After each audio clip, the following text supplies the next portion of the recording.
Este es el minuto más corto de la vida. 20 segundos.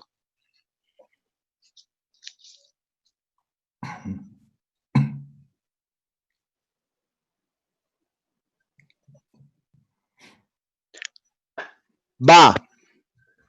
Muy buenos días a todas y a todos y bienvenidos a nuestro segundo día de nuestro diálogo regional sobre crecimiento verde y cambio climático en la Alianza Pacífico. Para los que no nos acompañaron el día de ayer, me presento rápido. Soy Nicole Stopfer, la directora del Programa Regional de Seguridad Energética y Cambio Climático en América Latina de la Fundación Konrad Adenauer, y juntos con el Centro Regional estamos organizando este ya tercer diálogo regional. Ayer hablamos sobre los retos, pero sobre todo sobre las oportunidades de una reactivación económica que incluye los aspectos económicos, sociales y ambientales. Y con esto también concordamos que varias políticas ya vinculaban procesos económicos con las soluciones al cambio climático y por lo tanto, ahora que estamos todos enfrentándonos a la pandemia, no deberíamos dar marcha atrás. En este sentido, no quiero robarles mucho tiempo a nuestros invitados especiales el día de hoy para que continuemos la discusión el día de ayer. Le doy la bienvenida a Gustavo Mañez, Alberto Unduraga y Arturo Caballero, y doy la palabra a nuestro moderador el día de hoy, Alejandro González, del Centro Regional, para que modere nuestra mesa de hoy. Así que nos deseo mucho éxito y seguimos dialogando. Muchas gracias, Nicole. Muy buenos días a todos. Mi nombre es Alejandro González. Como cofundador del Centro Regional, es un orgullo moderar la discusión de este segundo día del tercer diálogo regional sobre crecimiento verde y cambio climático en la Alianza del Pacífico. Un saludo para todos los que nos acompañan hoy, en especial a quienes estuvieron en el primer diálogo realizado en Santiago el año 2018 y a los que estuvieron en Bogotá el año recién pasado, 2019. Los invito a interactuar en el chat, háganos llegar sus preguntas y comentarios, cuéntenos de dónde nos ven, los estaremos leyendo. Damos inicio a la exposición Desafíos del crecimiento verde para América Latina en un escenario post-pandemia. Expone Gustavo Mañez Gómez.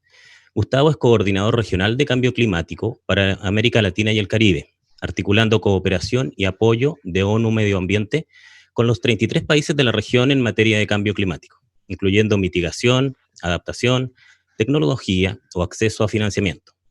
Previamente, trabajó en la División de Economía de ONU Medio Ambiente en París, en el área de energía, cambio climático y tecnología, donde coordinó las iniciativas globales de eficiencia energética como Enlighten y U40. También lideró iniciativas de la organización en Asia y Pacífico, así como el programa de evaluaciones de necesidades tecnológicas en el marco de la Convención sobre Cambio Climático. Gustavo tiene un máster en políticas ambientales y es licenciado en Derecho. Una cordial bienvenida, Gustavo. Adelante. Hola, muchas gracias, Alejandro. Un placer estar aquí.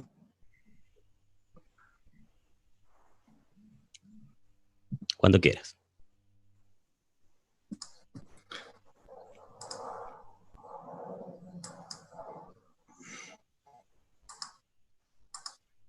Bueno, pues lo que me gustaría hacer es una breve introducción que pudiera generar el diálogo posterior sobre cómo vemos desde el programa de la ONU para el Medio Ambiente una recuperación a esta triple crisis que es pues de salud pública y es lo más penoso y lo más triste que estamos viendo ahora mismo, ¿no? Y con nosotros pues los pensamientos para que la gente que está enferma y la gente pues que está en situaciones de desprotección pues puedan salir de esta pandemia lo antes posible.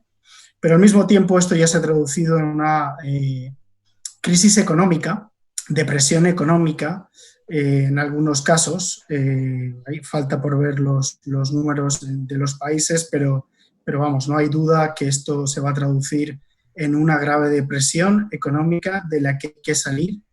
Y en un contexto donde hay otra crisis que está pasando, que tampoco es visible en muchos casos, y que es la del cambio climático. Y que puede agravarlo todo, ¿no? Entonces, esto es un poco unas reflexiones sobre cómo las respuestas a esta crisis o a estas tres crisis deberían ser unificadas, no pensar en silos, no actuar en silos, sino actuar de una manera integrada, y qué tipo de respuestas pudieran ser el mínimo común denominador para los países de la Alianza del Pacífico, pero también para todo el resto de América Latina y el Caribe, como mecanismos de, digamos, de actuación que puedan responder a esta triple crisis. Y simplemente algunas reflexiones previas. Porque hay muchas teorías por ahí fuera sobre cuáles son los orígenes de esta pandemia. Nosotros acabamos de publicar un informe sobre la zoonosis y la crisis actual del coronavirus y haciendo el vínculo entre pues, esa presión a la biodiversidad y a los ecosistemas pues, que ha creado esta crisis y que es capaz de crear otras en el futuro, ¿no? Entonces es un tema de relación del hombre con la naturaleza y con los recursos naturales. Pero al mismo tiempo tenemos otra crisis que está pasando ahora mismo también con el tema de los residuos sanitarios y es imprescindible conseguir una gestión racional para estos. Todo esto nos hace pensar en que la colaboración tanto global como regional es imprescindible para compartir datos, para compartir mejores prácticas, para compartir enfoques. Estamos cada vez más unidos, ¿no?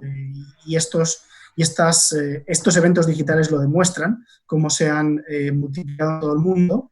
Entonces, esa colaboración regional es necesario aumentarla y definitivamente las respuestas verdes, los incentivos verdes, las políticas verdes deben de estar en el centro de la recuperación.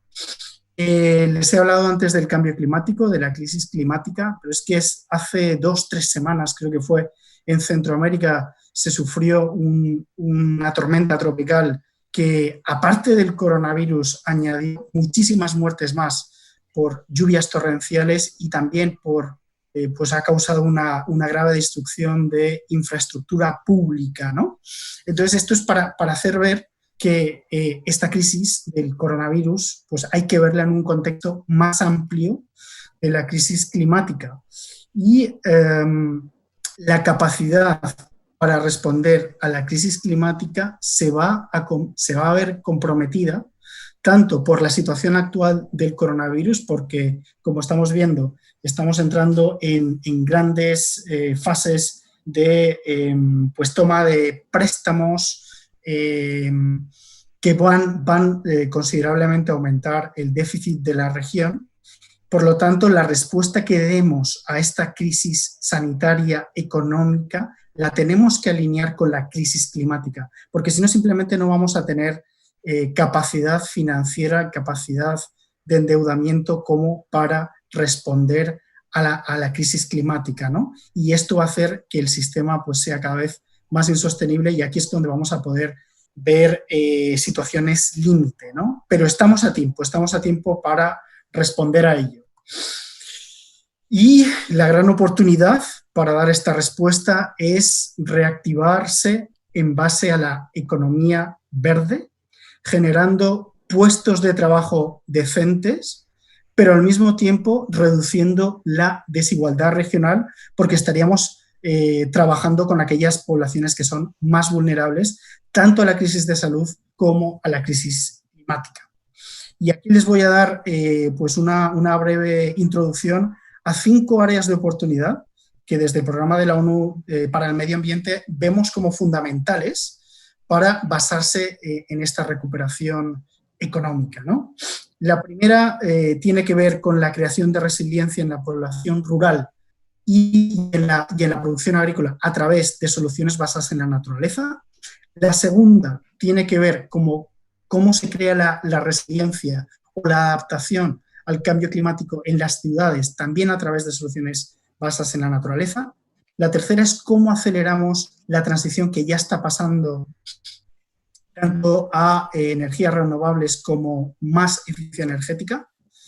La cuarta tiene que ver con otro fenómeno que también estamos viendo en toda la región, que es la movilidad eléctrica, cómo esto puede ser un pilar para la recuperación verde, pero al mismo tiempo para la respuesta a los temas de salud. Y finalmente aprovechar el contexto actual, donde los estados pues, van a necesitar pues nutrirse de recurso público, porque se está gastando muchísimo, a través de la eliminación de los subsidios a los combustibles fósiles y también de mayores impuestos a las emisiones al carbón. Entonces, vamos por la primera prioridad. Este tema es muy importante. Ya les hemos hablado antes de la zoonosis, cómo es la relación de fragmentación y pérdida de los hábitats naturales los que facilitan la propagación de las enfermedades infecciosas, por ese mayor contacto entre el ser humano y pues los animales salvajes o las zonas naturales, ¿no? Los ecosistemas. Y esto se debe en gran parte pues, a esta expansión de la frontera agrícola. Y esto está pasando, pues, ha pasado en Asia, está pasando en África y está pasando también en América Latina. Pero es que al mismo tiempo, esta expansión que hacemos para la agricultura, pues no las lleva todas consigo, porque tenemos el cambio climático y estamos viendo cómo la productividad agrícola está siendo reducida en toda la región, pues debido a estas variaciones climáticas, ¿no? Estamos hablando de sequías prolongadas, por ejemplo, en el corredor centroamericano, desde Panamá hasta Guatemala, incluyendo la República Dominicana, pues tenemos, y el sur de México, pues tenemos la mayor sequía de la historia, pero también en países como Chile, ¿no? Que es una sequía ya recurrente. Entonces, lo que nosotros estamos proponiendo aquí son soluciones basadas en la naturaleza para la producción agrícola, para aumentar la producción agrícola, para aumentar el bienestar de las poblaciones rurales, que al mismo tiempo mantienen ese equilibrio en los ecosistemas, reduciendo las enfermedades por regulación natural, pero al mismo tiempo aumentando la productividad agrícola.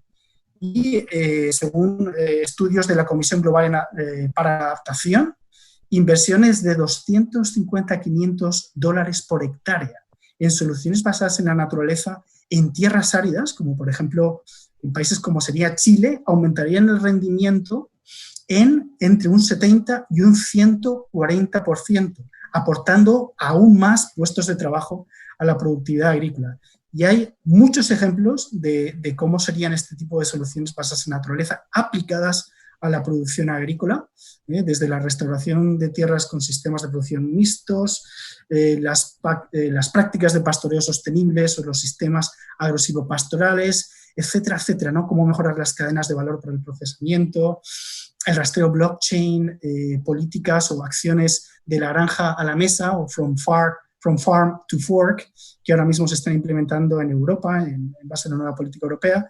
En fin, hay una gran cantidad de medidas y creemos que los planes de recuperación económica de los países pues, deberían orientarse y analizar estas opciones versus el productivismo rural y agrícola de siempre.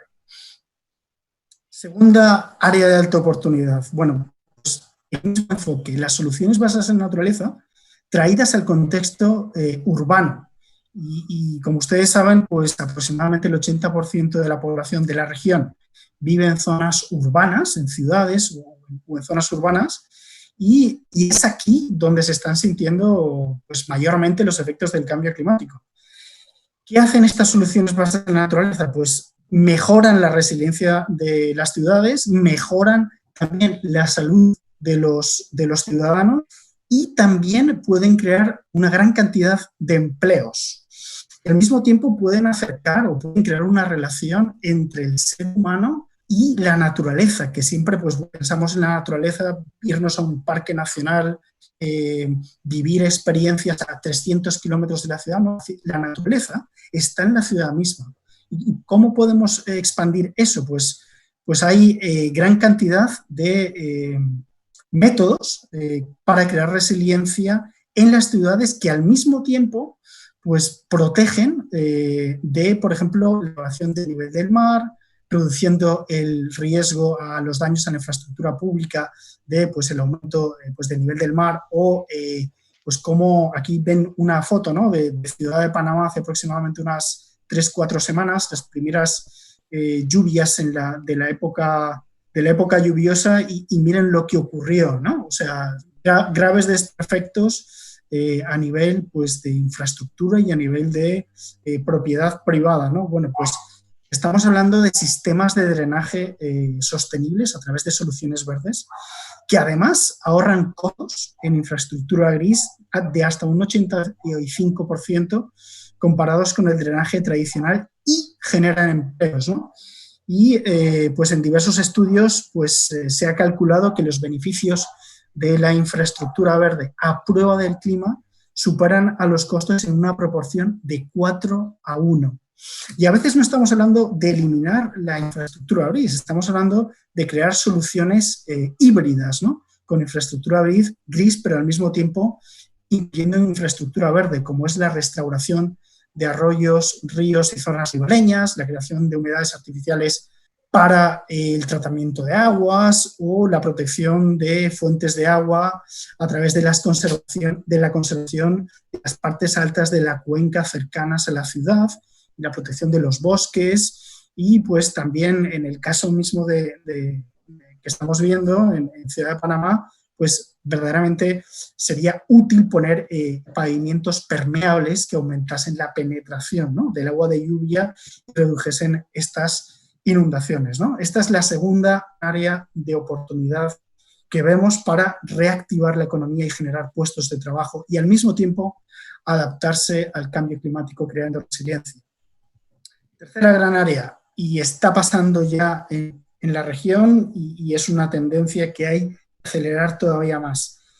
Las energías renovables en base a, el mix entre energías renovables, ¿no?, transición a energías renovables y movilidad eléctrica en la región, si lo combinamos, de aquí a 2050, en base a nuestros datos, podría generar hasta 35 millones de empleos a través de esta transición, ¿no? Y estamos hablando que esta transición pues destruiría alrededor de 3 millones de empleos, pues por ejemplo, en el tema de gasolineras, en el tema de generación a través de carbón o diésel o búnker, etcétera, etcétera, ¿no? Entonces, la comparativa, ¿no?, entre estos dos enfoques pues va muy a favor de las nuevas tecnologías verdes. Podrán ver aquí a la derecha estos dos mapas en base a Bloomberg, información de Bloomberg, y si ven, en el año 2014 en la región prácticamente casi no había ningún país donde fuera rentable el costo total de oportunidad para las renovables, excepto en Uruguay, pero es que veamos la región a 2019, y es que el costo total de oportunidad para las renovables supera a cualquier otra tecnología, como pudiera ser el gas, como pudiera ser el carbón, etcétera, etcétera. O sea que ya estamos en el momento de que estas tecnologías son más competitivas y ganan a las tecnologías fósiles, ¿no? Y bueno, pues hacer esta transición completa hacia las energías renovables y hacer un mayor énfasis en la eficiencia energética, pues necesitaría de una inversión de capital mucho menor que tendrían las fósiles o que tienen ya las fósiles, ahorrando aproximadamente unos 283.000 millones en facturas de electricidad, por lo tanto, haciendo a las empresas de la región más competitivas y a los ciudadanos pues teniendo un mayor capital para gastar en otros fines, ¿no? Y los ahorros anuales asociados a la descarbonización del sector energético a 2050 pues serían de alrededor de 621.000 millones de dólares. Y para darles otros ejemplos, en base a un estudio recientemente publicado de cómo se hizo la recuperación en la crisis del 2008, la crisis financiera 2008-2009, pues vemos pues aquellos países o proyectos que le metieron, por ejemplo, $1 millón para el tema de renovables o eficiencia energética, generaban alrededor de 7 empleos, ¿no?, por $1 millón invertidos. Pero es que aquellos planes de reactivación en aquella crisis que se invertían en los fósiles solo generaban 2 empleos. Y a día de hoy, más de 10 años después, los números son muchísimo más favorables tanto para las renovables como para la eficiencia, ¿no? Y otro ejemplo es el ejemplo mexicano, donde pues a través de una inversión de $1.000 millones en la generación solar distribuida, pues se han generado alrededor de 9.000 empleos y pues una gran cantidad de creación de pequeñas y medianas empresas pues para mover este sector, ¿no? Entonces, se ha vuelto en un motor de actividad económica, ¿no? Entonces, esta es otra gran área de oportunidad donde centrarse en esta reactivación post-COVID. La cuarta gran área de oportunidad muy ligada a la previa es cómo aceleramos la transición a la movilidad eléctrica, pero inmediatamente se nos viene a la cabeza pues los varios estudios alrededor del mundo que han correlacionado las muertes por coronavirus a una mala calidad del aire. Y en la gran mayoría de las ciudades latinoamericanas pues estamos respirando pues un aire sucio, contaminado, en gran parte, aproximadamente la mitad de esa contaminación se debe al sector transporte. Entonces, la necesidad de limpiar nuestras flotas de vehículos, tanto públicas como privadas, se hace cada vez más acuciante. ¿A qué calles vamos a volver después de los desconfinamientos? ¿Vamos a volver a aquellas calles que teníamos antes altamente contaminadas para hacernos más sensibles y más vulnerables a futuras pandemias, a segundas olas, etcétera, etcétera? No, tenemos que aprovechar pues esta transición a la movilidad eléctrica que ya estamos viendo, ¿no? Pero estamos viendo a cuentagotas, porque es que en los últimos 3 años, en toda América Latina, se han vendido alrededor de 6.000 vehículos eléctricos. Esto no es contando motocicletas, son solo vehículos y buses, ¿no? Vehículos ligeros y buses, pero es que por año prácticamente en la región se venden 6 millones de vehículos de combustión interna. Entonces, hay que acelerar esta transición. En base a nuestros datos también, la electrificación completa del transporte de ahora al 2050 pues generaría alrededor de 5,3 millones de nuevos empleos y pues adicional a eso pues estaría empleos que también adicionales que se pudieran generar por la mejora de la infraestructura eléctrica que es necesaria para mantener esas redes y poder hacer esa recarga de una manera adecuada y pues crear todas estas estaciones y puntos de recarga alrededor de la región, ¿no? Eso añadiría incluso más empleos que no hemos calculado en este estudio, ¿no? Y existen y promoverían nuevos modelos de negocio y ya hay modelos de negocio nuevos y empresas, startups que están pues creciendo en toda la región, desde Santiago, ¿no? Con su liderazgo con el cambio de la flota de buses, ya alrededor de 500, Bogotá, que le está siguiendo de muy de cerca, pero también cambio masivo de flotas de taxis en ciudades como Santo Domingo, en República Dominicana, ¿no? Y aquí tienen algunos datos también que hemos generado sobre cuál sería el efecto de electrificar todo el transporte público y privado en distintas ciudades de la región, cuáles serían las muertes prematuras evitadas. Y como ven, estas 5 ciudades, Cali, Ciudad de México, Buenos Aires, Santiago de Chile y San José, si uniéramos las muertes evitadas al 2050 de esta electrificación, sumarían más de 435.000 personas, ¿no? Entonces, un motivo de más para acelerar esta transición, generar empleos y reactivar la economía. Y finalmente, la quinta gran área de oportunidad es, realmente hay que dejar de subsidiar, el Estado no puede subsidiar a los combustibles fósiles. De hecho, se nos va en la región alrededor del 2% del Producto Interior Bruto cada año, subsidiando aquello que crea cambio climático y aquello que causa pues, mayor mortalidad, ¿no? Combustibles, pero también la electricidad. Y la reciente caída de los precios globales de los combustibles fósiles del petróleo pues es una oportunidad fundamental, es el momento para hacerlo.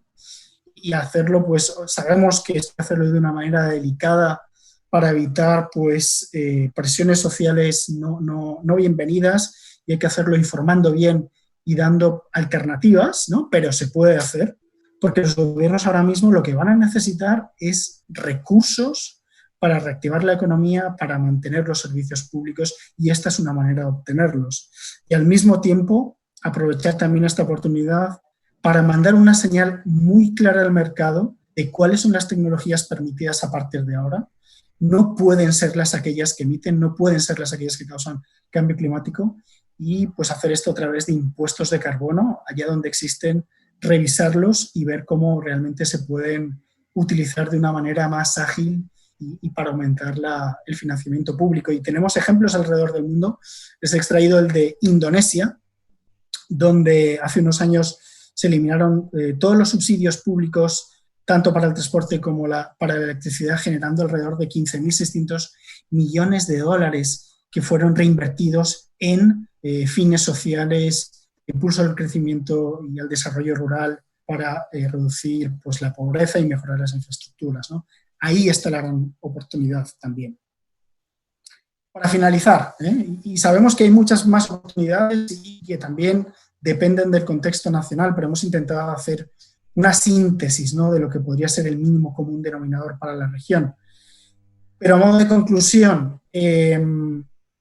esta reactivación económica tiene que pensarse muy bien y hay que hacer un doble uso de los recursos públicos. No podemos pensar en el cortoplacismo. Respondamos inmediatamente para reactivar la economía con lo que funcione inmediatamente. No, pensémoslo, pero también para lo que nos evite la crisis del cambio climático. Entonces, un doble uso de recursos públicos en este sentido.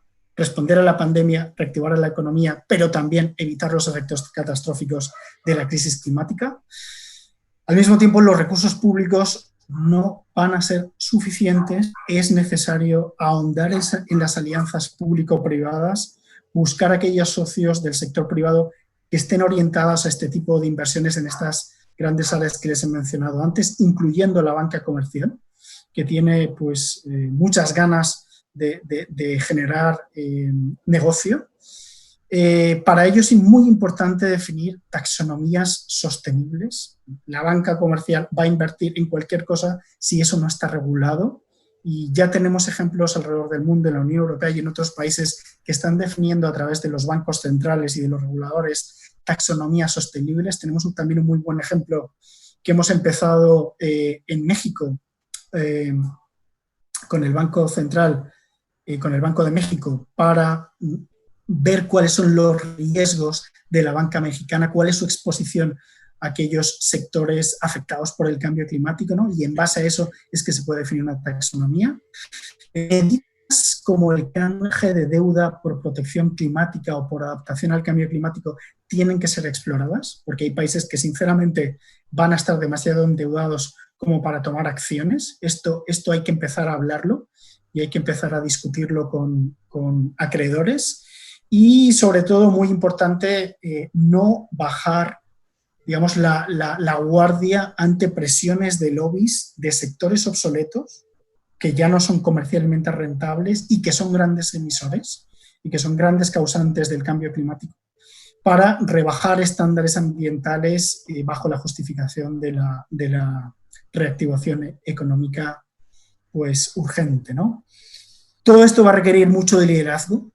Es más necesario que nunca el liderazgo, pero el liderazgo que piense en el largo plazo y no el liderazgo que nos hipoteque a una reactivación que luego nos va a poner en una situación peor cuando enfrentemos la crisis climática. Muchísimas gracias. Muchas gracias, Gustavo. Quiero rescatar de tu exposición la importancia de pensar en el mediano y largo plazo, crear puestos de trabajo decentes y así también trabajar para acercarnos a superar el hambre, la pobreza en Latinoamérica, buscar un camino común a través de la cooperación y el diálogo. Y en esta pandemia también hemos visto la importancia de la agricultura sustentable y la labor esencial que cumplen en nuestras vidas. Quiero aprovechar para enviar un saludo a quienes nos están acompañando desde Chile, Perú, México, Colombia, Brasil, República Dominicana, Panamá y muchas ciudades en estos países. Saludos a todos. Nombre Colombia también a todos. Un abrazo grande desde acá de Chile, de Santiago. Muchas gracias, Gustavo Mañez. A continuación, dos comentaristas harán su aporte y su reacción a esta exposición. El primero será Alberto Undurraga. Alberto es ingeniero comercial de la Universidad Católica de Chile y máster en Economía Aplicada de la Universidad de Michigan. Es director de Futuro 3030 Asociados, empresa de asesorías y consultorías en infraestructura, ciudad e inversión, agua y cambio climático y seguridad social. Anteriormente, Alberto Undurraga se desempeñó entre 2014 y 2018 como ministro de Obras Públicas de Chile, cartera que tiene a cargo las políticas de infraestructura y aguas. Anteriormente fue alcalde de la ciudad de Maipú, entre los años 2004 y 2012, la segunda comuna más poblada de Chile. Ha desarrollado labores académicas en diversas universidades del país. Dejo con ustedes, Alberto. Bienvenido. Muchas gracias, Alejandro. En primer lugar, agradecer a la Fundación Konrad Adenauer y al Centro Regional por la invitación. Especial agradecimiento a Cristian Gutiérrez. Y la verdad que felicitar la exposición de Gustavo. Una exposición contundente, sólida respecto a 5 desafíos que tenemos para la recuperación. Y en ese marco, yo mis comentarios los voy a abordar matricialmente, estando de acuerdo con esos 5 desafíos. Voy a plantear 5 elementos que tienen que ver con ello y con la realidad de cada uno de nuestros países. Y por cierto, me voy a referir en algunos de ellos a la realidad chilena. Estos 5 elementos son la política fiscal, los tiempos de la reactivación, los tiempos políticos, la necesidad de planes de adaptación y la equidad. 5 desafíos. Primero, la política fiscal. Los planes de reactivación, la agenda de crecimiento verde, se enfrenta a una realidad, lo decía Gustavo en su contexto inicial, de países con mayor estrechez fiscal. Y vamos a enfrentar, estamos enfrentando los diversos países, el caso de Chile, por ejemplo, respecto a cuánto gastar, cuánto lo responsable y lo posible de gastar en apoyo en la pandemia y también para los planes de recuperación. Nos vamos a enfrentar a 2 posturas. Una postura, voy a poner los extremos, ¿no? Una postura que rápidamente hay que lograr los equilibrios fiscales y eso genera un ajuste en los gastos y un ajuste en la inversión y por lo tanto hay poca posibilidad para toda la agenda, lo que señalaba Gustavo, por el sector público, más allá de lo que puede hacer el sector privado. Y la otra postura es, el otro extremo es, sigamos endeudándonos porque es muy necesario, pero eso tiene su límite.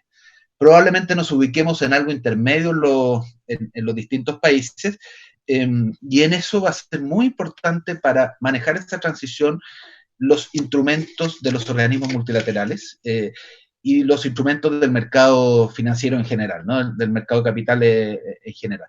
Y eso es relevante porque uno podría pedirle a los organismos multilaterales o podría incentivar que las distintas formas de financiamiento estén condicionadas a ciertos requisitos de inversión. Y eso nos puede ayudar, ¿no? Entonces, la política fiscal en sí misma es una restricción, pero también puede ser una oportunidad. Puede ser una oportunidad porque las fuentes alternativas de recursos pueden ser el camino para que finalmente esta agenda que nos plantea Gustavo pueda hacerse finalmente. De la misma forma, la reducción de subsidios en un escenario de estrechez fiscal aparece atractivo para los macroeconomistas. Por supuesto, eso tiene un conjunto de presiones en cada uno de los países. Reducir subsidios siempre es complejo, ¿no? Lo mismo con aumentar las tasas. Entonces, primero, creo que la política fiscal en sí mismo es una restricción, pero también una oportunidad. Segundo, los tiempos de la reactivación. Los tiempos de la reactivación, hay un primer tiempo que es el corto plazo, el foco es el empleo. Los países van a estar absolutamente presionados socialmente, económicamente y políticamente para recuperar los niveles de empleo. Los niveles de desempleo en Chile hablan del 11,5%, pero ese 11,5% esconde una buena cantidad de la fuerza laboral que bajó porque no está buscando trabajo, porque tiene suspendidos los trabajos por los distintos planes de suspensión de empleo. Si uno aplicara la cifra completa, estamos hablando de un 28% de desempleo en Chile. Y eso se nos repite en los distintos países de la región. Por lo tanto, el foco va a estar en empleo. Y eso va a significar políticas muy expansionistas en infraestructura, de pavimento, de infraestructura urbana, de sistemas de riego. Y el desafío entonces ahí es incorporar también sistemas de generación distribuida, conservación de infraestructura verde, obras de rápida ejecución, inversiones de rápida ejecución que generen empleo. Entonces hay un desafío ahí porque el listado que toman los ministerios son las cosas que saben hacer, ¿no? Vivienda, pavimento, etcétera. Bueno, ¿cuál es el desafío de incorporar una cartera verde también en ese corto plazo? Hay un segundo momento que es el mediano plazo y ahí está toda la agenda que planteaba Gustavo respecto a proyectos de intensivo proyecto intensivo también en empleo, pero que apunten a energía limpia, que apunten a la restauración de los sectores rurales, que apunten a las distintas cosas más estructurales que plantea Gustavo. Pero hay un primer momento que es el corto plazo, y si en el corto plazo no se instala un conjunto de inversiones verdes, es difícil ganar la pelea, ganar la batalla del mediano plazo. En el mediano plazo se van a requerir asociaciones público-privadas en los países donde esto está legitimado y existen. Por lo tanto, hay una tarea por hacer también con los operadores, los inversionistas de asociación público-privada. En el mediano plazo va a haber también una tensión para resolver no solo la brecha social, sino que también la brecha productiva que tienen nuestros países.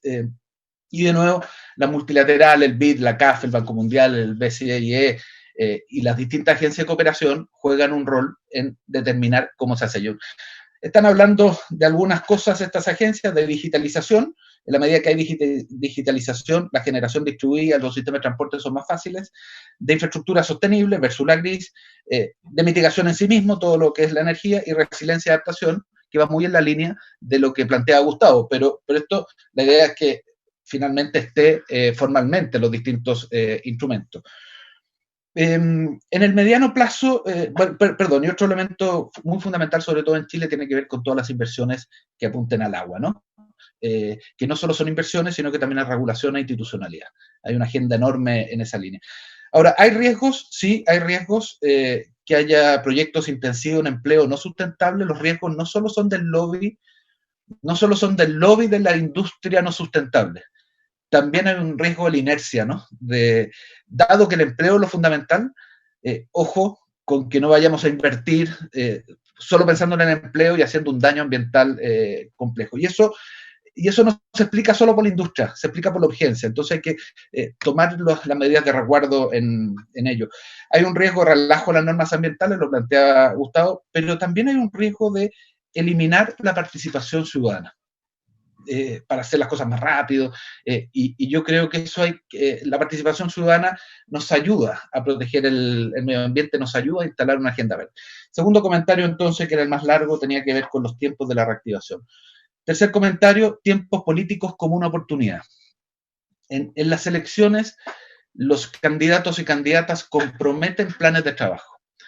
Nosotros debiéramos apuntar a no solo convencer técnicamente, sino que también que en los planes, en los programas de gobierno, pudiera estar toda esta agenda de manera tal de que sea un compromiso con la ciudadanía. Al menos en Chile, cuando las cosas están en los programas de gobierno, generan una fuerza, un motor propio, y eso es una oportunidad en cada uno de nuestros países. A mí me gustaría que en mi país que tuviéramos un programa de gobierno que impulse la generación distribuida, que impulse la reforestación, particularmente con especies nativas, que impulse el desarrollo de la energía con nuestro potencial solar, con los minerales necesarios para la electromovilidad, con el hidrógeno verde, que impulse la restauración de tierras, que impulse una energía de agua. Entonces, los tiempos políticos como una oportunidad para levantar esta agenda. No solo trabajarlo a nivel de organismos multilaterales, sino que ver en cada uno de los países cómo lo incorporamos en la agenda de diversos candidatos. No solo uno, ojalá de diversos candidatos y candidatas. Cuarto, me queda 1 minuto y medio. Cuarto y quinto voy a ir muy rápido. En general, en los ambientes, en los ambientes que se discute de cambio climático, se pone mucho el acento en mitigación, y está bien, porque los acentos en mitigación son necesarios, tenemos que cumplir los compromisos ambientales que han tomado cada uno de los países, por supuesto que sí. Yo quiero balancear que se requieren planes de adaptación. Lo que llama resiliencia, Gustavo, pongámosle cara de planes de adaptación al cambio climático en las ciudades, no solo por las inundaciones, sino que también cómo eso afecta a los sistemas de agua potable. Entonces uno necesita planes de adaptación para tener inversión redundante que permita darle autonomía, mientras estas inundaciones o cambio de la turbidez del agua puede generar que las ciudades se queden sin agua. Planes de adaptación, porque si la isoterma, esta línea imaginaria sobre la cual llueve nieve, si la isoterma sube, como ha subido, se generan grandes inundaciones y por lo tanto se pone en riesgo a la población. Planes de adaptación en los puertos, en fin, planes de adaptación e impulsar una política de planes de adaptación. Termino en los pocos segundos que me quedan. La equidad no puede ser resultado de, tiene que ser un objetivo. En general, y esto se lo he planteado también a las multilaterales, plantean, mire, si hacemos una reactivación vamos a tener equidad, si hacemos un crecimiento verde vamos a tener equidad. No, ese no es el camino. Mi recomendación es que sea en sí mismo un objetivo, porque cuando es un objetivo tiene metas, cuando es un objetivo nos genera estándares de equidad en acceso al agua, estándares de equidad de transporte sustentable, estándares de equidad de energía limpia, estándares de equidad de manera tal de que sea, y ahí podemos ir a otros derechos sociales, ¿no? Salud, educación, pensiones, en fin, o la equidad en la ciudad para que nuestros barrios y ciudades sean justas. La equidad como objetivo, no como resultado. Por supuesto me interesa que sea resultado, pero para que sea resultado tenemos que ponerlo como objetivo. Si lo generamos solo a nivel de resultado, la verdad que corremos el riesgo de que se nos pierda en el conjunto de cosas que hacemos. Con eso termino mis 10 minutos con esos comentarios, Alejandro. Muchas gracias, Alberto. Te agradecemos tus palabras y rescato de tu exposición la importancia de la equidad como objetivo, y gracias por esa visión que nos das de las políticas públicas prioritarias. Tú tienes experiencia en el tema, así que agradecemos tu ponencia. A continuación, dejo con ustedes a Arturo Caballero. Arturo tiene más de 20 años de experiencia en consultoría sobre finanzas sostenibles y diversos temas relacionados a sustentabilidad, energía y cambio climático. Es coordinador de la iniciativa del Natural Capital Finance Alliance para el sector financiero peruano. Cursó estudios de Dirección de Finanzas Sostenibles y Cambio Climático en el Instituto de Estudios Bursátiles IEP de Madrid, España, y cuenta con una especialización en legislación y política ambiental internacional. Es máster en gestión ambiental, empresarial y energías renovables de la Universidad de Alcalá, en España, y es licenciado en Derecho de la Universidad de Lima. Actualmente ejerce el cargo de gerente general de la empresa de consultoría en sostenibilidad ambiental y cambio climático A2G, y es secretario técnico del Programa de Inversión Responsable y Sostenible, PIR. Bienvenido, Arturo. Muchas gracias. Bueno, muchas gracias primero a los organizadores. Súper interesante la presentación de Gustavo y los comentarios de Alberto. En verdad, pues, al final, el reto que deja esta pandemia y ver cómo estos paquetes de estímulo, de recuperación, deben ser verdes, es un tema del cual se está comentando mucho, y nos deja toda una tarea para nosotros que estamos trabajando para que el tema de cambio climático, el tema de crecimiento verde, sea más escuchado, digamos, por los tomadores de decisión. Me pareció súper interesante la división que hace, digamos, estas 5 propuestas, estas 5 oportunidades que se ven, y quisiera comentarlas brevemente. Empezaría por el tema de energía. En el tema de energía, situándome, yo conozco más la realidad peruana, entonces, justamente el día de ayer quise investigar un poquito sobre cómo estamos ahora en la pandemia relacionado con el tema de energía y cambio climático. Y yo mismo me llevé una sorpresa, les cuento. Nosotros tenemos una fuente de energía bastante limpia, digamos. Tenemos, hasta el año pasado, ya, la energía proveniente de hidroeléctricas era el 57%. El gas natural no llegaba al 40%, entonces 37.7%. Hoy día, con la pandemia, en abril de este año, nosotros hemos utilizado la energía proveniente del hidro en el 89%. Fíjense, de 57 subió a 89%. Y gas natural, de 37.7% de la cantidad de energía que utilizábamos, en la pandemia hemos utilizado el 3%. O sea, ya de por sí ahí ha habido una reducción de emisiones bastante interesante, ¿no? Y esto sobre todo se da porque, claro, en época en donde hemos estado confinados, las industrias no han operado. Y son las industrias, acá en Lima, las que compran el gas. Entonces, claro, esto es un tema temporal. Esto no va a pasar siempre. Se reactivan las empresas y seguramente esto va a volver otra vez a su cauce original. Pero digamos, acá ya ha habido, climáticamente hablando, ha habido una interesante reducción de las emisiones de gases de efecto invernadero solamente por efecto de la energía.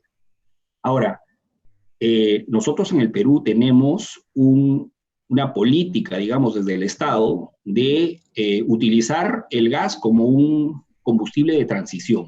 Tenemos gas y el Estado lo que quiere es promover el gas. Y esto, de alguna manera, tiene que ver con el tema de electromovilidad, ¿no es cierto?, en donde no se está impulsando tanto justamente porque tenemos lo otro, ¿no? La otra energía. Y es una energía, el Perú, para otro de los temas que tocaste, que era de eficiencia energética, al tener una energía barata, ¿ya?, los proyectos de eficiencia energética, el retorno que tú debes tener para generar un proyecto de eficiencia energética es tan largo que al final no es un negocio. Entonces, varios proyectos, incluso fondos que han venido a Perú para eficiencia energética específicamente, fondos de Japón, de Alemania, etcétera, no han dado resultado. Y en esta pandemia va a ser lo mismo. Y ahí hay que tomar en cuenta, además, creo que lo mencionaste, Gustavo, que si bien en el tema de energías renovables efectivamente, ha habido un crecimiento sumamente importante, lo que ha pasado últimamente y antes de la pandemia ha sido que los precios del petróleo también han bajado drásticamente. Y eso hace que también las empresas comiencen a mirarlo otra vez, ¿no es cierto?, como el combustible más barato, como para utilizarlo sobre todo en esta etapa de recuperación. Entonces, ahí es donde el Estado, ¿no?, tomando justamente lo que mencionaba Alberto, el Estado tiene que poner las reglas, de alguna manera, como para poder evidenciar que nosotros tenemos que ir por ese camino. En el Perú ahora, bueno, debe estar pasando lo mismo en los otros países. Tenemos un serio problema con el transporte. Nosotros tenemos unos buses a gas que transportan a la gente que va sobre todo a trabajos, en fin, en Lima. Entonces, salió una norma en la cual dice, ok, si antes la capacidad del bus eran 100, ahora la capacidad del bus va a ser 25, ¿no? Pero cobrando lo mismo. Entonces, claro, entonces, por un lado tienes unas colas gigantescas, ¿sí?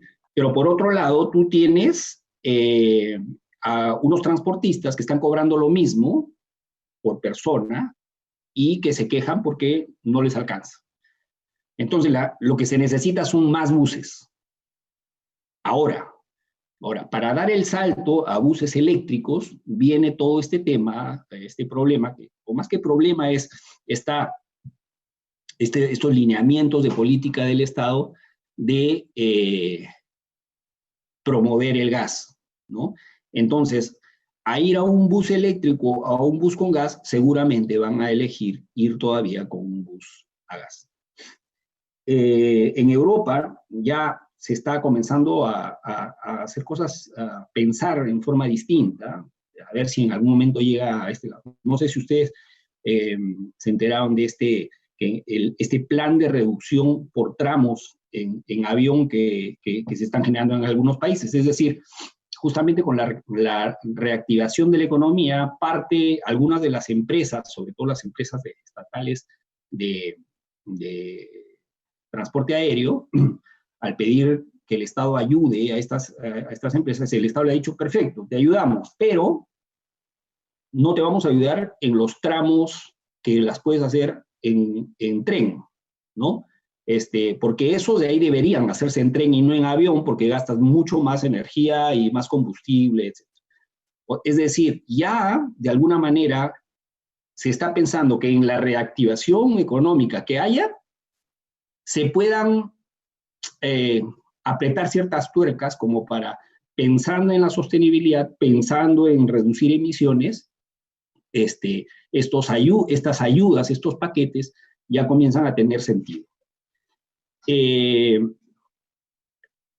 Hablamos también sobre la posibilidad de ciertos impuestos, como por ejemplo el impuesto al carbono.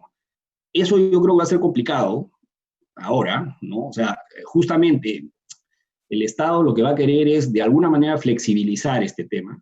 Entonces, hablar de un impuesto en este momento, la CONFIEP, que es acá el gremio de gremios de los empresarios, ayer ha sacado un comunicado que no está de acuerdo, por ejemplo, con el acuerdo de Escazú, que es el que estamos ratificando ahora, que es este acuerdo de acceso a información, participación pública y acceso a la justicia de asuntos ambientales. O sea, imagínense, si esto de acá no lo quieren firmar, el hecho de poder poner un impuesto al carbono ahora con la reactivación va a ser complicado. Pero hay otros sistemas, el sistema de comercialización de emisiones, que es un tema que ya se está dando en algunos estados, en Estados Unidos y en Europa y otros países, y está comenzando, hay ciertos visos. Bueno, Chile tiene una experiencia interesante, en México también ya se tiene un piloto, y en fin, ese es un tema interesante que se podría ir explorando, ¿no? En donde es el mercado y la transacción de las emisiones que se dejan o se emiten,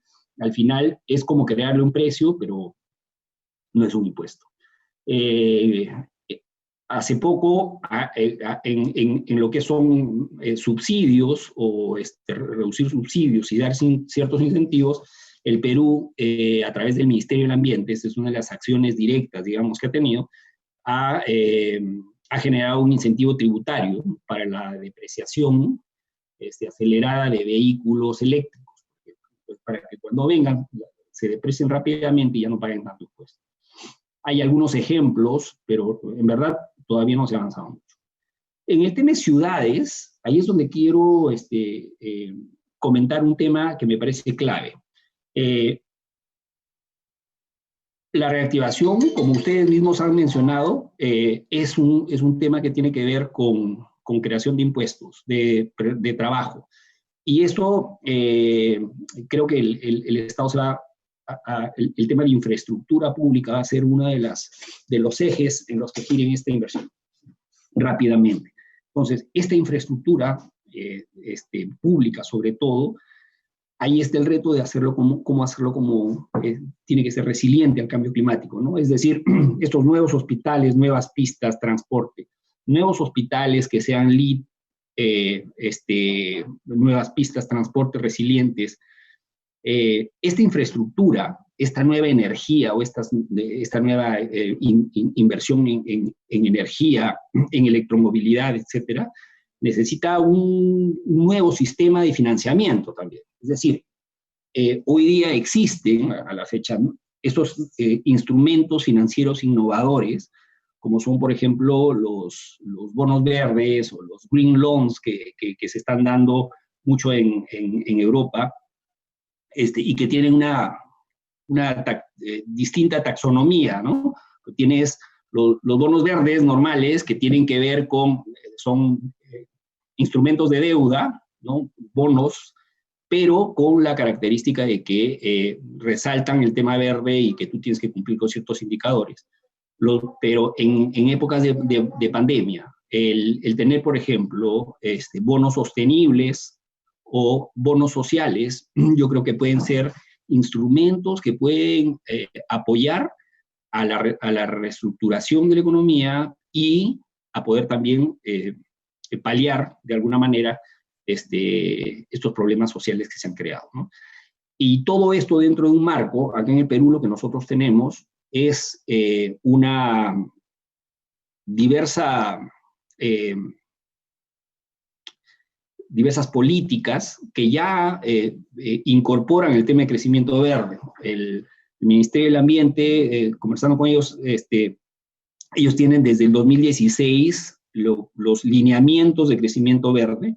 Hay un planteamiento de la generación de una estrategia de crecimiento verde que todavía no se aprueba, pero en el Plan Nacional de Competitividad y Productividad que se aprobó el año pasado, en el 2019, ya incorporan un objetivo de la sostenibilidad ambiental. Es decir, en el gran plan que existe para el Perú para ser más competitivo, el tema de sostenibilidad ambiental ya tiene, digamos, un nombre. Entonces, es de ese instrumento que que el Estado puede basarse en él como para poder hacer que estos paquetes de estímulos de recuperación se los tiña de verde y que puedan incorporar estas variables ESG o estas variables que se necesita para que la inversión del Estado en esta recuperación económica sea más sostenible. Y solamente termino con un par de datos que me parecieron interesantes de todo el gasto que ya tuvo el Perú y que al final, lo que mencionaba Alberto y Gustavo, va a dejar un forado ahí que de alguna manera se va a tener que cubrir por las entidades multilaterales, sobre todo con préstamos, y que si se logra que estos préstamos traigan este tinte verde, sería ideal, pero el Perú gastó el 17% del PBI, o sea, 38.000 millones de dólares hasta ahora en el tema de COVID. Y ha creado un plan, el Plan Reactiva Perú, y un programa del Fondo de Apoyo Empresarial, el primero ya van 60.000 millones, que son préstamos que se hacen a las empresas con garantía del Estado, y este fondo de apoyo empresarial para pymes de 800 millones de soles, ¿no?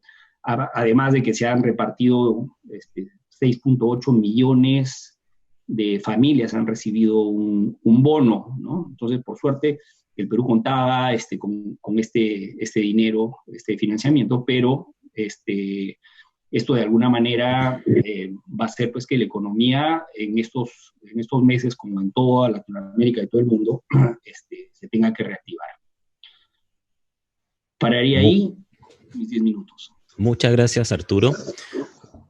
A continuación vamos a hacer un debate donde se va a incorporar Gustavo. Vamos a hacer un debate entonces entre Gustavo, Alberto y Arturo. Y luego, cada uno de ustedes va a tener 5 minutos, y luego de esto vamos a tener suficiente tiempo para responder preguntas del público que ya están llegando y a quienes le agradecemos su participación. Iniciamos entonces con Gustavo. Gustavo, puedes reaccionar a las opiniones de Alberto o Arturo o darnos tu parecer respecto o continuar tu exposición. Gracias. Gracias, Alejandro. Bueno, yo agradezco estas visiones complementarias que la verdad es que muestran el panorama más completo, ¿no?, de la realidad y de la dificultad de responder ante esto. Pero nadie dijo que iba a ser fácil, pero sí que hay que ser rápidos para responder ante esto. Hace unos días, el 12 de julio, en el New York Times aparece una noticia de industria del petróleo y el gas en Estados Unidos, que como saben ya es el mayor productor mundial. Y una de las grandes consultoras del sector está vaticinando que para el año que viene, debido pues a estas cosas que estabas mencionando, Arturo, con los precios que ha pasado con la crisis, etcétera, etcétera, pues 250 empresas norteamericanas del sector se van a ir a la bancarrota. No es viable ese sector. Entonces, la cuestión es, ¿vamos a apostar en la región a un sector que está básicamente en decadencia para intentar exprimir a la vaca hasta la última gota de leche? ¿Y eso qué va a pasar?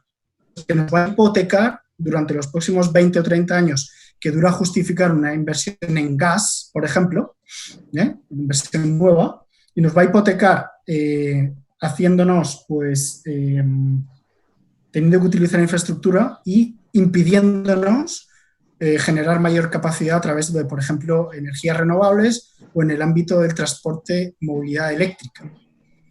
¿Qué va a pasar? Pues que vamos a llegar en el furgón de la cola en cuanto al sector de energía y transporte a nivel global, porque otras partes del mundo ya han cambiado el chip y simplemente no vamos a ser competitivos y nos vamos a mantener en esa pobreza y en esa dependencia y en ese dumping de tecnologías de países desarrollados pues, que ya no las utilizan, ¿no? Como es, por ejemplo, reconocer que en la región pues, los estándares de los vehículos, pues algunos países, 2 o 3, tenemos el Euro 6, Chile, México, es el nivel que se tiene ahora mismo en Europa, pero es que la gran mayoría de los países estamos en el Euro 2, en el Euro 3, incluso en el Euro 0. Entonces, la cuestión aquí es saber dónde queremos ir. ¿Aprovechamos esta crisis para construir de una manera en que nos haga más fuertes? Y eso también tiene que ver, pues, qué tipo de formación y qué tipo de capacidades necesitamos para poner estas tecnologías en marcha inmediatamente. Y tenemos universidades en la región que ya están dando cursos de formación sobre movilidad eléctrica, sobre renovables, en países como Perú, en países como Chile, en países como Colombia. Las capacidades son inmensas. Entonces, ¿por qué seguir apoyando aquella industria, aquel sector, que simplemente lo que nos va a empobrecer en el futuro, ¿no? ¿Es difícil? Sí, es muy difícil y por eso estaba mencionando yo que este es el momento para liderazgo político y sí, para planes y programas políticos y programas de gobierno que incluyan este tipo de acciones, como estaba mencionando Alberto, ¿no? Pero hay que responder definitivamente en el corto plazo a esto porque sencillamente si nos encantamos demasiado, pues los pathways, ¿no?, van a estar ya creados. Al mismo tiempo, es importante considerar el tema de... Perdón, es importante también, hablando de los tiempos, ¿no? El riesgo a la inercia que también mencionaba Alberto, ¿no? Definitivamente la tendencia principal va a ser hacer lo que se ha hecho siempre, pero no podemos caer en ese error, ¿no? Y también saber que quizá, o sea, por lo que estamos viendo, ¿no?, la cantidad de recursos necesarios no están solamente en la banca multilateral, no tienen bastante plata, porque van a prestar a Chile, van a prestar a Perú, van a prestar a Brasil, van a prestar a todo el mundo, no tienen plata. Hay que buscar un nuevo marco. El IMF forma parte de eso, pero también países que están marcando hitos muy claros en cuanto a dónde tiene que ir la recuperación verde. Por ejemplo, en la Unión Europea, el Banco de Desarrollo más grande del mundo es el Banco de Inversiones. Debería estar ahí, ayudando a la región para fomentar esas tecnologías y esas prácticas verdes, pero países también como Japón, que también tienen pues, interés en invertir en estos temas, y China. ¿Cuál va a ser el enfoque con China, que es uno de los mayores, si no de los mayores y el mayor inversor en muchos de los países de la Alianza del Pacífico, ¿no? Esas son preguntas que tienen que responderse también. Muchas gracias, Gustavo. A continuación, dejo a Alberto Undurraga para que aproveche sus 5 minutos en este debate. Gracias, Alberto.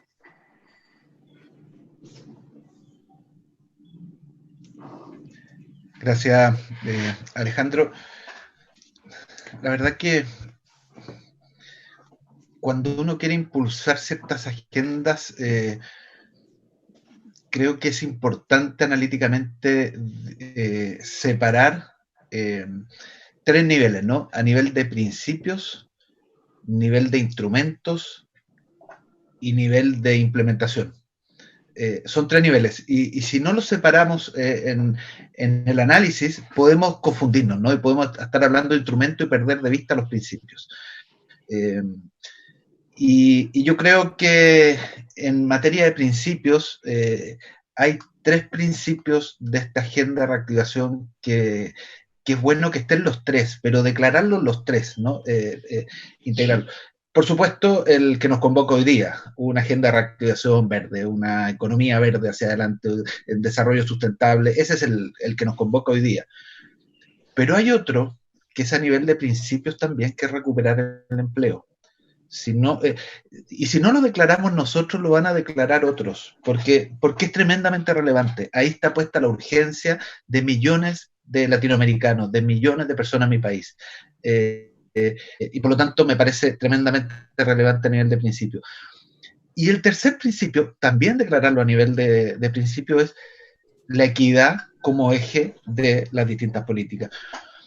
¿Por qué digo que es bueno declararlo a nivel de principio? Porque si uno lo declara, después desarrolla los instrumentos. Bueno, primero lo declara, después lo compromete. Y un instrumento para comprometerlo creo que son los acuerdos internacionales, otro instrumento son las condicionantes que pongan los organismos multilaterales, pero otro instrumento también son los planes de gobierno, los programas de gobierno en las futuras elecciones. Si uno mira los calendarios electorales de todos nuestros países, hay una elección que viene más adelante.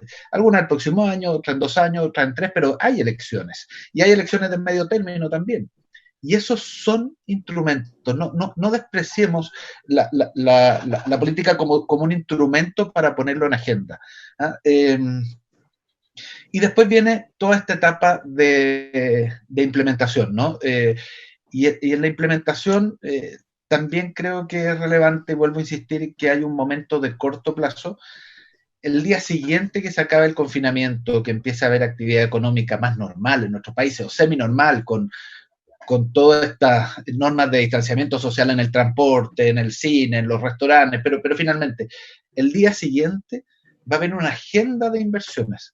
Si nosotros esperamos para recién ese día empezar a proponer cuáles pueden ser esas inversiones de corto plazo que apunten a la sostenibilidad, ya perdimos la oportunidad. Eso se trabaja hoy día. Hoy día los alcaldes, alcaldesas de las distintas comunas de Chile están trabajando sus planes de recuperación, porque saben que inmediatamente venga la bajada de bandera, les van a decir, ¿tiene o no tiene proyecto? Si no tiene, se va a ir a la comuna del lado, al municipio del lado. Bueno, de la misma forma, con esa lógica territorial, uno debiera decir, mire, ¿qué podemos hacer en forma inmediata? Instalación de paneles solares en las casas. ¿Es relativamente barato, genera empleo? Sí. Ok, ¿cómo preparamos esa línea? Recuperación de bordes de ríos o de caudales de manera verde. ¿Es barato? ¿Conservación? Sí, se puede hacer rápido, perfecto. Pero eso no solo a nivel conceptual, sino que creo que es bueno tener los proyectos listos. Si no, el corto plazo va a ser muy rápido. La urgencia va a ser el empleo. Por lo tanto, creo que esta separación, principios, instrumentos, implementación, es importante analíticamente y ayuda a ordenar, y ayuda a comprometer, y ayuda a desarrollar los distintos instrumentos. Hasta ahí mi comentario. Muy bien, muchas gracias, Alberto. Dejo con ustedes a Arturo Caballero. Cuenta con 5 minutos para participar en el debate. Gracias. A ver, hasta antes de la pandemia, nosotros veíamos una clara evidencia, digamos, que las inversiones de los privados, que es parte de lo que vamos a tener que tener en cuenta ahora, justamente por el comentario de Gustavo, por ejemplo, de que no va a alcanzar el dinero de las multilaterales, no va a alcanzar. Tampoco va a alcanzar el dinero del Estado. O sea, el que tiene acá un rol que jugar es el sector privado, ¿no? Y de lo que se trata también es de no flexibilizar las reglas, para que se pueda reactivar, pero se reactive de una manera más sostenible. Los inversionistas, sobre todo los fondos de inversión, ya habían comenzado a desinvertir en carbono. Es decir, habían comenzado a descarbonizar sus portafolios, ¿no? Castigaban a aquel que generaba una mayor cantidad de emisiones, no invirtiendo en él. De arranque, muchos de los inversionistas institucionales grandes ya no invertían, por ejemplo, en carbón. El carbón lo sacaron. Y muchos de ellos, sobre todo la última parte del año pasado, decidieron también sacar como parte de sus inversiones también el petróleo. Obvio que tenía otro precio y estábamos hablando del 2019. Y se hablaba muchísimo sobre el tema de activos varados para el petróleo. Es decir, este hecho de que si tú en el planeta tienes un presupuesto de emisiones de CO2, ¿no es cierto?, para poder llegar al umbral que nos ha fijado Naciones Unidas y que nos hemos fijado como países, si tú sumabas la cantidad de reservas que existen en el mundo en el tema de petróleo, ¿ya?, tú pasabas casi al doble del combustible que al final podías quemar. ¿Qué quería decir eso? Que al final menos de más de la mitad de las reservas de petróleo existentes simplemente no se iban a poder quemar. Y eso lo que traía como consecuencia es que muchas de las empresas grandes de petróleo, el valor que ellas tienen, como parte del valor justamente ponían sus reservas, y eso hacía de que se generaban estos activos varados, es decir, estos activos en los cuales los inversionistas tenían mucho riesgo de invertir porque sabían que de repente no iban a poder al final esas reservas ver la luz, esos proyectos con esas reservas.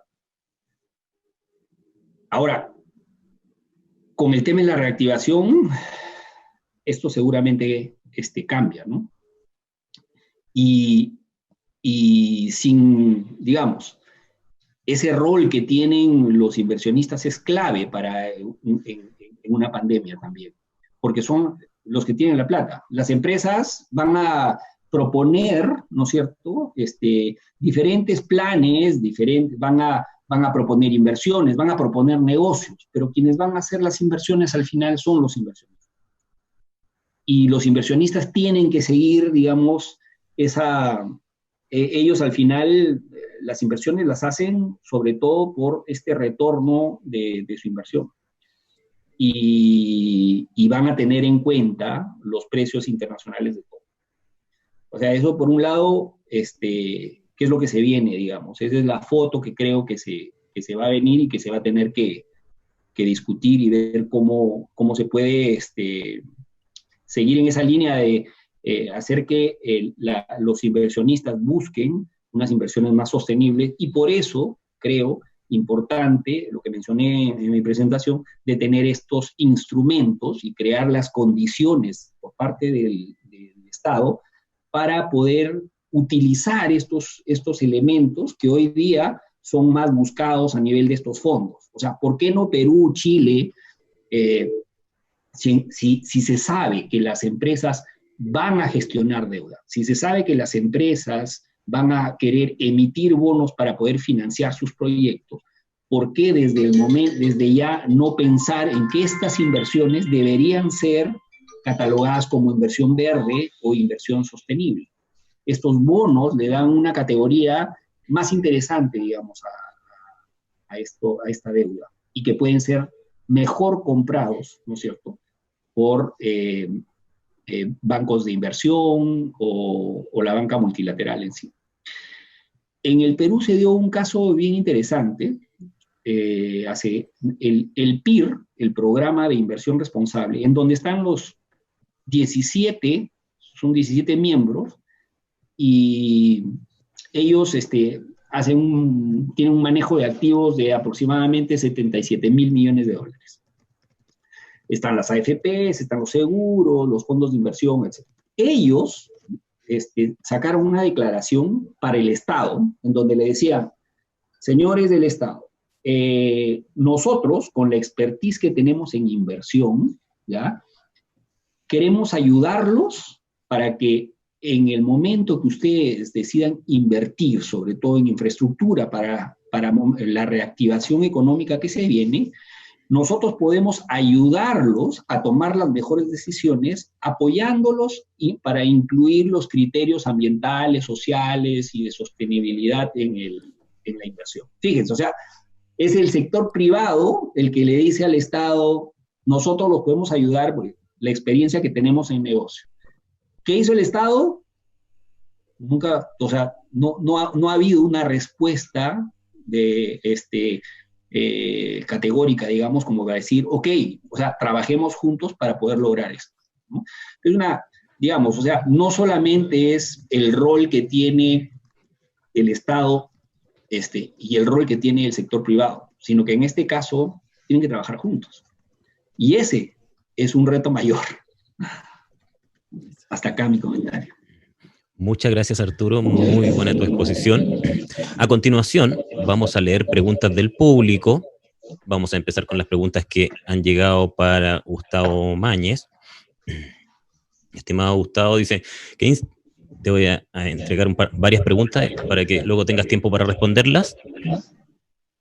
Primero, ¿qué instrumentos o incentivos los gobiernos propone ONU Ambiente para que esto apoyen a la agricultura familiar campesina y a la agricultura industrial para avanzar hacia una producción y desarrollo basado en naturaleza y adaptación al cambio climático? ¿Cómo se relaciona con la declaración ONU del año 2018 de reconocimiento a derechos a campesinos y trabajadores rurales? Esta pregunta la hace Marcelo Hernández. Yemima Fonseca pregunta: ¿qué estrategias se pretenden implementar para el impuesto sobre emisiones de carbono en Latinoamérica, teniendo como lección aprendida el caso de Australia en 2012, que después de haber promulgado el impuesto de carbono, donde se logró disminuir las emisiones, las personas y empresas salieron a protestar justamente por el aumento de los costos energéticos como resultado del impuesto, y como resultado de esto fue derogado el impuesto y como tal las emisiones comenzaron a elevarse nuevamente? Esas preguntas para Gustavo, por favor. Muchas gracias, Alejandro, y gracias a Marcelo y a Yemima. Con respecto a los incentivos para la agricultura campesina, ¿no? Pues definitivamente estamos hablando de la base de la pirámide, los campesinos, que además son los más afectados por el cambio climático, ¿no? Por estas sequías, por estos fenómenos meteorológicos que dañan sus cosechas y ya es difícil, pues en ciertos países los canales de distribución, pues esto hace incluso más complicado. Estamos viendo que en varios países de la región, por ejemplo, se están utilizando las microfinanzas, los micropréstamos, ¿no? Para dinamizar otra vez la economía y sobre todo en el sector agrícola, etcétera.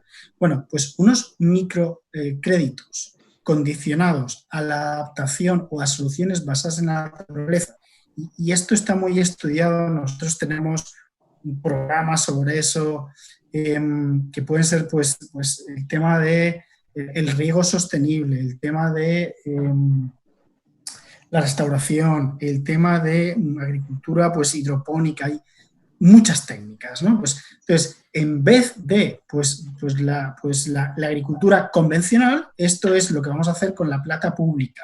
Vamos a financiar estos microcréditos que además te adaptan al cambio climático, que además cuando venga la próxima efecto meteorológico grave, pues no vas a perder la producción como sí que lo va a perder el que no lo está haciendo, ¿no?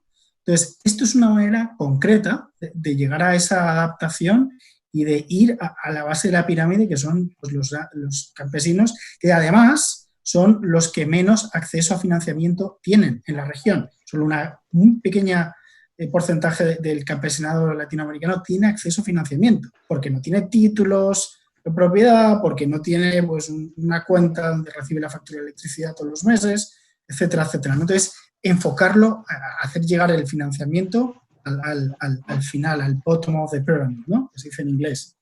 Y con respecto al tema de las emisiones de carbono, pues ya tenemos ejemplos en algunos países de la región, muchos de ellos de la Alianza del Pacífico, sobre los impuestos del carbono, funcionan.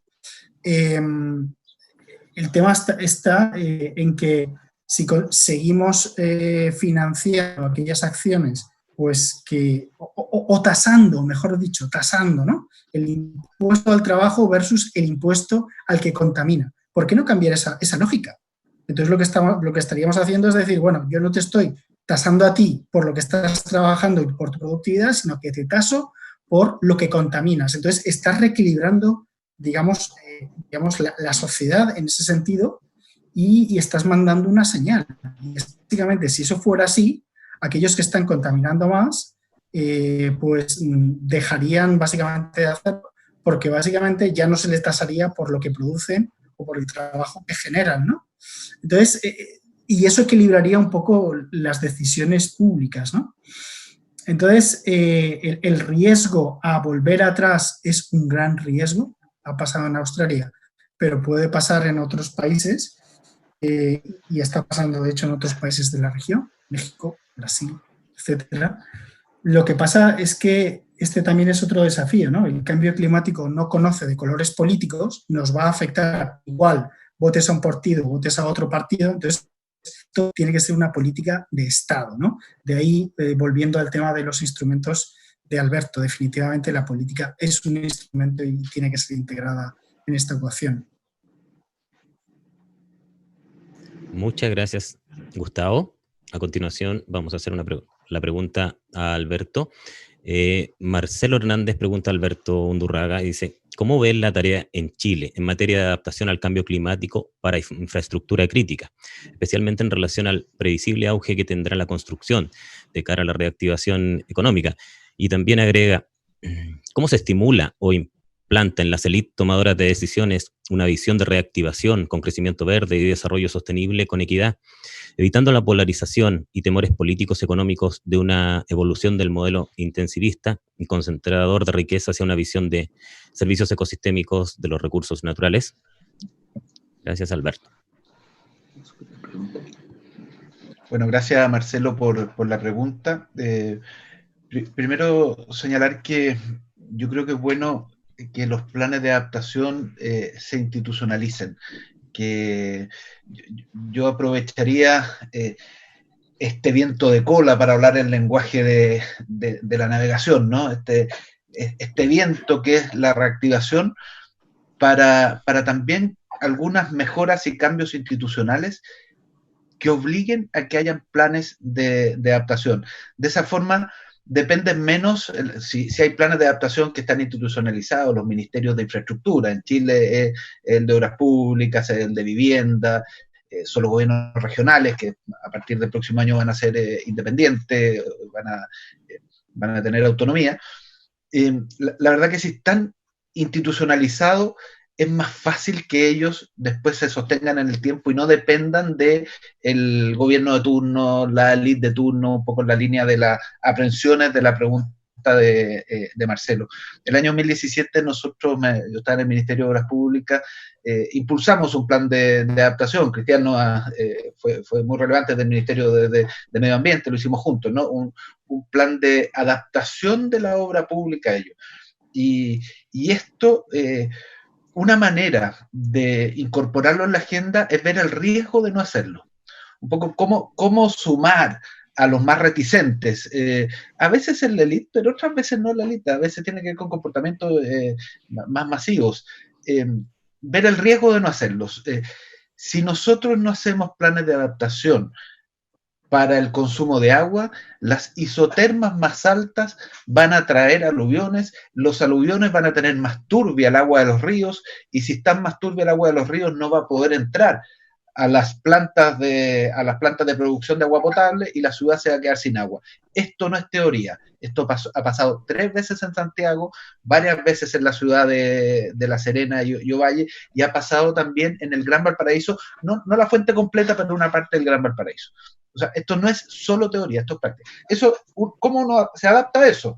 No puede cambiar la isoterma, eso es parte del cambio climático, pero sí puede tener planes de inversión que permitan tener agua cruda, o sea, pequeños tranques, aguas arriba de las bocas donde están las plantas de producción de agua potable, de manera tal de que le dé autonomía para que el río, pasado estos eventos de alta turbidez, recuperen la turbidez normal y pueda entrar el agua. Entonces, ahí hay un ejemplo. Lo mismo pasa con la ciudad de Antofagasta, por ejemplo, la necesidad de protegerse de las quebradas. Antofagasta, para quienes nos escuchan de otros países, es una ciudad que está en el desierto absoluto. Llueve casi nunca, pero cuando llueve, una vez cada 3, 4, 5 años, pues cuando llueve, el agua viene por las quebradas y genera unos aluviones enormes. Entonces, la protección de quebradas, y la ciudad ya está ahí. ¿Cómo la construimos ahí? ¿Qué torpe fuimos? Ya está. Ya está. Hoy día lo que tenemos que hacer es protegerla con... entonces, los planes de adaptación me parecen muy, muy relevantes. Respecto al tema de la equidad, creo que en Chile, además de las 3 crisis que mencionaba Gustavo, la crisis sanitaria, la crisis económica y la crisis del cambio climático, nosotros además estamos inmersos en una crisis política desde octubre del año pasado a la fecha. Y esa crisis política es una demanda de equidad. Por lo tanto, incluso los sectores que no les parecía primero en la agenda, casi por supervivencia de su propio sector, es necesario invertir en equidad. Hoy día, así como en la seguridad social, antes estaba en la medianía de la tabla, hoy día está en el primer lugar de la tabla en cuanto a las prioridades ciudadanas, también para los sectores empresariales la equidad debiera ser algo relevante para construir sustentabilidad. Algunos ojalá lo hagan además por convicción, pero incluso aquellos que no lo hagan por convicción, para construir sustentabilidad es un negocio a largo plazo. Por lo tanto, creo que ahí hay una demanda ciudadana que se expresa en un nuevo entorno en Chile, donde la equidad pasa a ser significativa. Va a haber una discusión sobre nueva constitución. A mí me gustaría que hubiesen derechos garantizados, pero que esos derechos garantizados tuvieran estándares. Bueno, la definición de estándares es equidad. Y por supuesto, no solo los derechos individuales, sociales individuales, sino que también en derechos ambientales, derechos territoriales, como la equidad de la ciudad, en fin. Por lo tanto, creo que ahí hay algunas pistas. Por supuesto, aquí no hay verdades absolutas, se construye conversando, se construye en diálogo, y es parte de lo que tenemos que seguir haciendo en Chile hacia adelante. Muchas gracias, Alberto. A continuación, una pregunta para Arturo Caballero. Pregunta Paulina Ulloa. Ella señala que nombraste el mercado de carbono. El principal objetivo de la COP25 era resolver cómo funcionarán estos nuevos mercados bajo el Acuerdo de París, pero se volvió a posponer por Brasil, Australia, China e India. ¿Cómo puede la Alianza del Pacífico legislar para esto y avanzar en esta materia? Gracias, Arturo. Gracias. Bueno, sí, efectivamente, ¿no? El tema del mercado de carbono en sí cambió muchísimo desde Kioto al Acuerdo de París. En Kioto recordemos que se creó un mercado de carbono obligatorio, es decir, se podía, habían países que tenían que reducir sus emisiones sí o sí, y países como Perú lo que podían hacer era reducir ciertas emisiones a través de proyectos, y estas emisiones podían ser de alguna manera compradas por otro país. Este mercado cambió totalmente. Hoy día lo que existe, más que un mercado de carbono, lo que existe es un sistema voluntario de contribuciones a la reducción de emisiones por cada uno de los países, los llamados NDCs. Y este mercado, el mercado de carbono, digamos, internacional que se había propuesto, está todavía en hold, ¿no? Incluso no hay todavía un precio estándar del carbono. Eso fluctúa muchísimo, desde países que han puesto a un precio de la tonelada de CO2 que está por debajo de los 50 céntimos de dólar, hasta otros, como los países como Finlandia, Suecia, que tienen un precio a la tonelada de CO2 que incluso bordea los 100 euros. Es decir, eso varía mucho, y eso hace pues que este mercado no haya un acuerdo, digamos. Es muy difícil. Yo comprendí esto cuando estuve en alguna de las COP. Primero, poner de acuerdo a tantos países que tienen cada uno una visión distinta de lo que les toca hacer y lo que deben, las responsabilidades que tienen que tener, y las responsabilidades compartidas de todos, o sea, individuales y compartidas, ¿no? Cada uno tiene su forma de ver el cambio climático al final. No es lo mismo una isla que tiene todo un problema de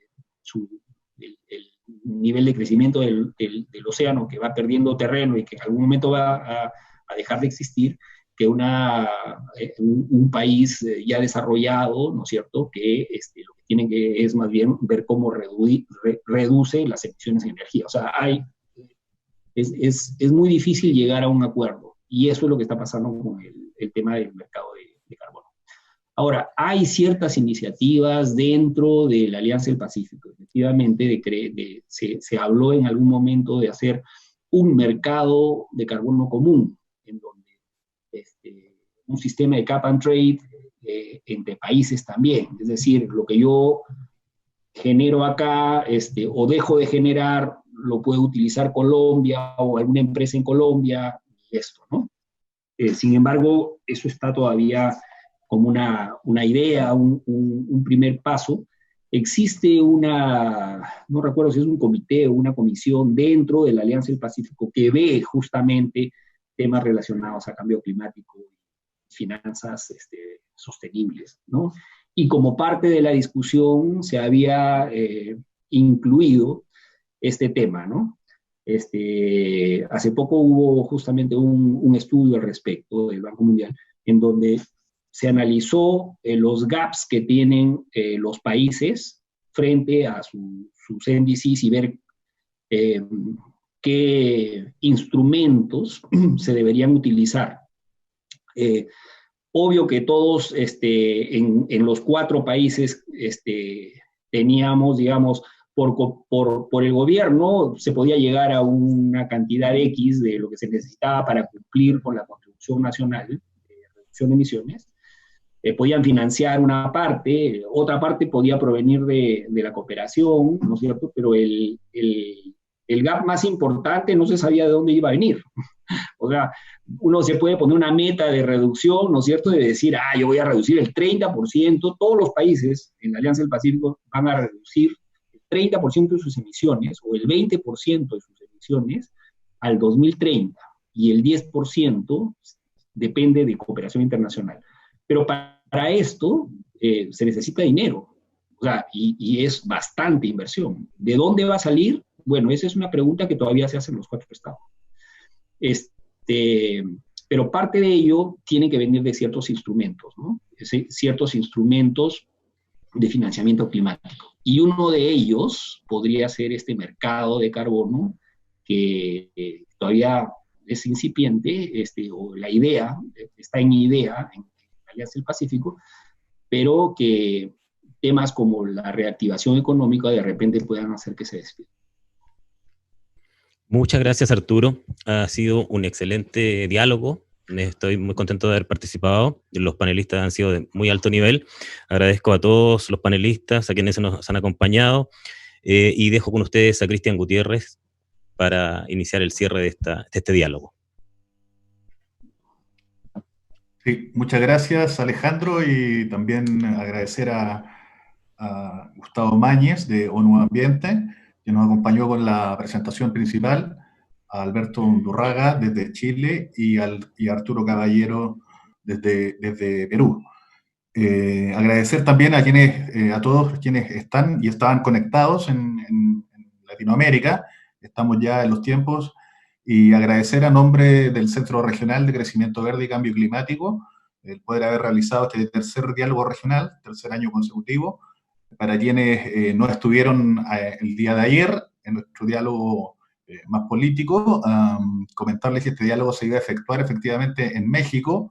Por lo tanto, nuestro cuarto diálogo regional para los países y para los profesionales y organizaciones de la Alianza del Pacífico será en México. Agradecer también a la Fundación Konrad Adenauer, en la presentación de Nicole, la representación de Nicole Stoffer, por el apoyo constante a nuestro think tank. Saludar también a quienes estuvieron en el segundo diálogo de Bogotá y en el primer diálogo de Chile. Me dicen que está la maestra Citlali Ayala también conectada, así que aprovechamos de saludarla, que estuvo en la primera mesa de speaker hace 2 años atrás, hace 3 años atrás. Y solo resaltar que como lo decía uno de nuestros ponentes, es el momento del liderazgo político y fue el objetivo de estos 2 días. Explorar las políticas públicas, la acción privada, las posibilidades de financiamiento y también los impactos en las comunidades locales y el rol de los municipios, como lo planteó la senadora Reynoso el día de ayer. Como centro regional y como think tank aspiramos a fomentar el diálogo en Latinoamérica, y apoyados con la Fundación Konrad Adenauer queremos dejarlos invitados también para la serie de actividades que tendremos de aquí hasta el próximo año y por la cual estarán siendo informados. Así que muchas gracias. Dejo con ustedes a Nicole Stoffer para que pueda dar las últimas palabras. Gracias. Sí, muchísimas gracias, Cristian, muchas gracias, Alejandro, y muchísimas gracias a nuestros 3 invitados especiales el día de hoy. Yo nada más puedo complementar, la verdad, que ha sido un diálogo de muy alto nivel, y quisiera quizás cerrar con algunos pensamientos que llevo desde ayer, desde el primer día, y donde me da mucho gusto que pudimos concordar que la verdad el camino sí es la reactivación sostenible, pero ¿qué significa la reactivación sostenible? Y yo creo que ahí sí pudimos ver todos que son aspectos económicos, ambientales, pero también sociales, que es algo bastante importante, que requiere una colaboración multilateral y que requiere ser tratado de manera multisectorial, multinivel y multiactor. Y como bien ya lo dijo Cristian y ustedes 3, y también ayer, el día de ayer se mencionó mucho, sí tenemos que ser rápidos, pero tenemos que pensar a largo plazo. Yo creo que eso es la clave en todo eso, que sí, aunque seamos rápidos, pero pensar en algo más a largo plazo. Y teniendo Alianza Pacífico como posibles liderazgos, creo que sería también una clave para que toda la región pueda salir de esta crisis, no solo de salud, sino la crisis económica y social y ambiental como tal. También quería decir que lo digital a veces tiene algo bueno. Me da mucho gusto que en los últimos 2 días hemos podido tener a más de 200 personas conectadas, y no solo de los países de la Alianza Pacífico, sino de otros países de la región, inclusive Gustavo, quien está acompañándonos desde España. Así que me da mucho gusto que hemos podido hacer eso, y también agradecer a la gente que está luego detrás de estos diálogos, que igual en lo presencial, también en lo virtual, en especial a María Fernanda Pineda de mi equipo de la Fundación Konrad Adenauer, quien ha estado siguiendo en la otra sala donde están todos nuestros oyentes y los participantes. De parte de la Fundación Konrad Adenauer, la verdad, muchísimas gracias. Esperamos que con estos 2 días hayamos logrado el objetivo de aportar al diálogo, de seguir hablando y de, sobre todo, aportar acciones concretas. Ustedes como los ponentes, tanto hoy como ayer, nos ofrecieron muchísimas soluciones concretas, y eso también nos ayuda a que no solo se quede en la narrativa, sino que se traduzca a un lenguaje tanto para la sociedad como para los tomadores de decisiones, y seguiremos trabajando como fundación a la mano con el Centro Regional, a quien también le agradezco mucho a Cristian y a Alejandro. Así que nos vemos a más tardar en México, pero esperamos poder estar en contacto con todos ustedes. Muchas gracias. Bien. Chao, chao. Muchas gracias. Saludos a todos. Un gusto. Bueno.